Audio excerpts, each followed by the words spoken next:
Yes, hello everybody. I am Bjorn Buchner. I am the lead UI UX designer at Gorilla. And together with my team, I'm responsible for all of the menu and the HUD that you see in our games. My name's Brian Roberts. I am a principal game designer with Guerrilla Games. My preferred pronouns are he, him.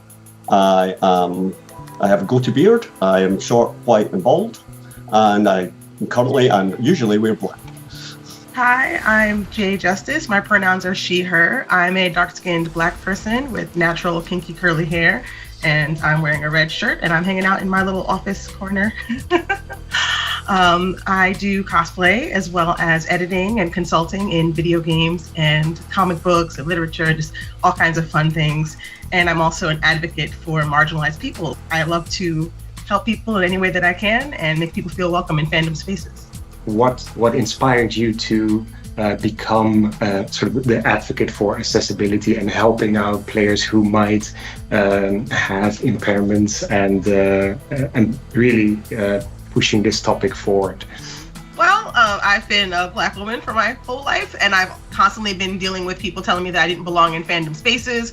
And I was diagnosed with a disability as a small child. So the more I wanted to play games, the more I realized that it was something that wasn't affecting just me. It was a lot of other people. And I think the thing people need to realize that if something is accessible to a marginalized population, you've increased the quality of it for everyone. It's going to benefit everyone. It's like a curb cut at a sidewalk. Yes, it's easier for wheelchairs, but it's also easier for people with strollers. It's easier for people who are delivering groceries. It's easier for people who are working. Like, you're making access for what you think is a small population, but you're actually broadening access for everybody.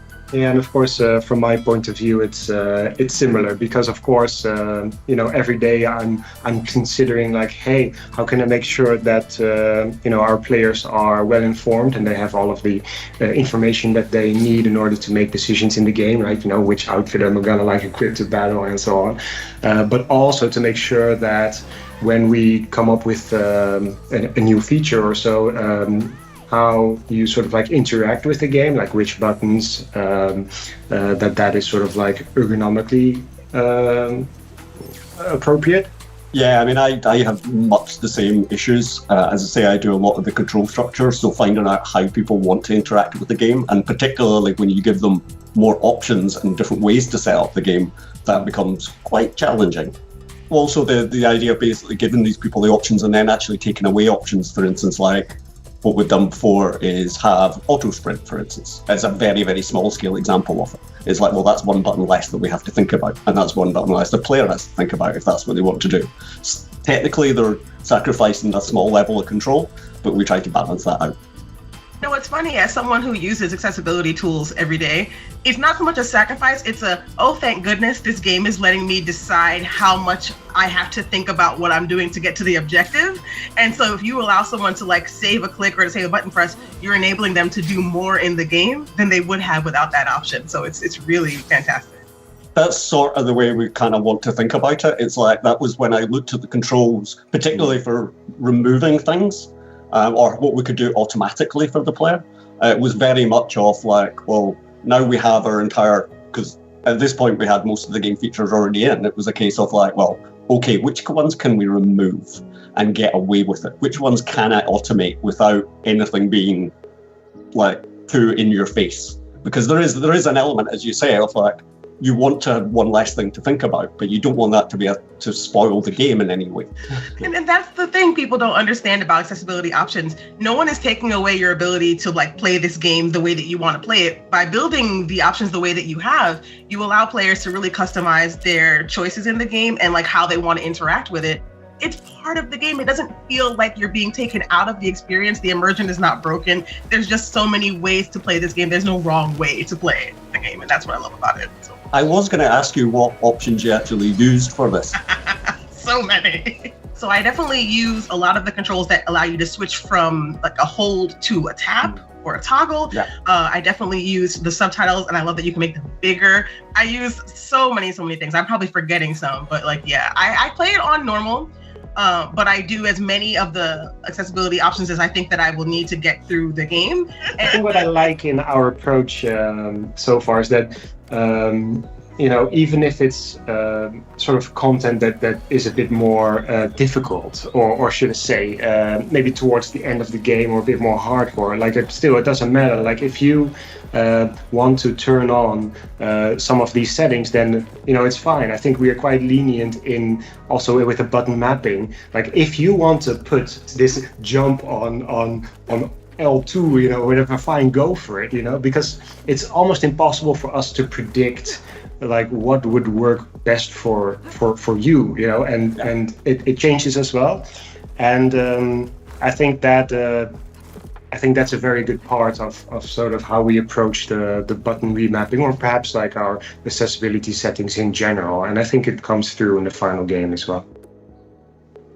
I think it has its own built-in challenges that are like challenges of gameplay and not challenges of access. I think that's the big difference, because a lot of people equate easy mode with accessibility, and while they can work together, they're not the same thing.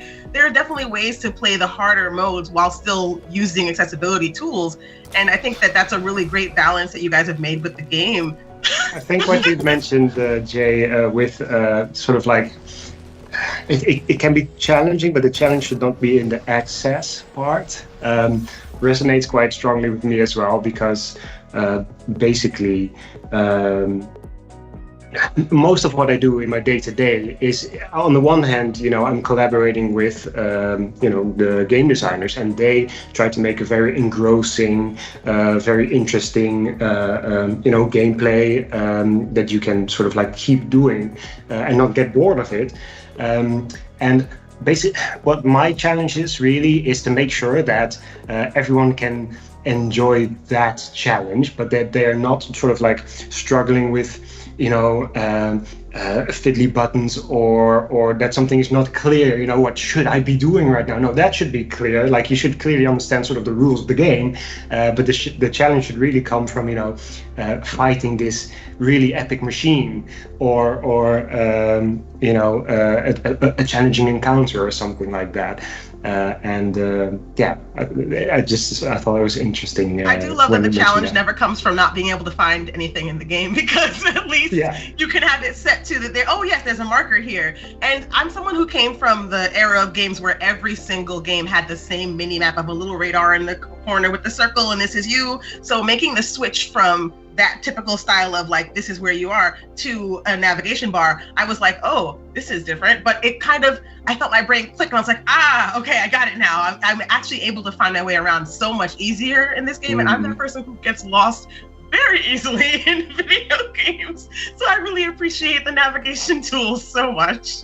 I think it's interesting as well, because for Forbidden West we actually have two modes of navigation that you can choose from, and that also stems from acknowledging that some people might get a lot of joy out of figuring stuff out on their own and just sort of like walking randomly and finding things and not being guided so much, whereas other people go like, right, I just want to find what I'm looking for, and please guide me just towards tell the me best where way it to is. get. Yeah, exactly. So I think those modes are very successful, and I've seen like less people just being stuck on the top of a mountain, let's say. So although I cannot avoid like that in all cases, I guess. Yeah. No hard feelings if you do.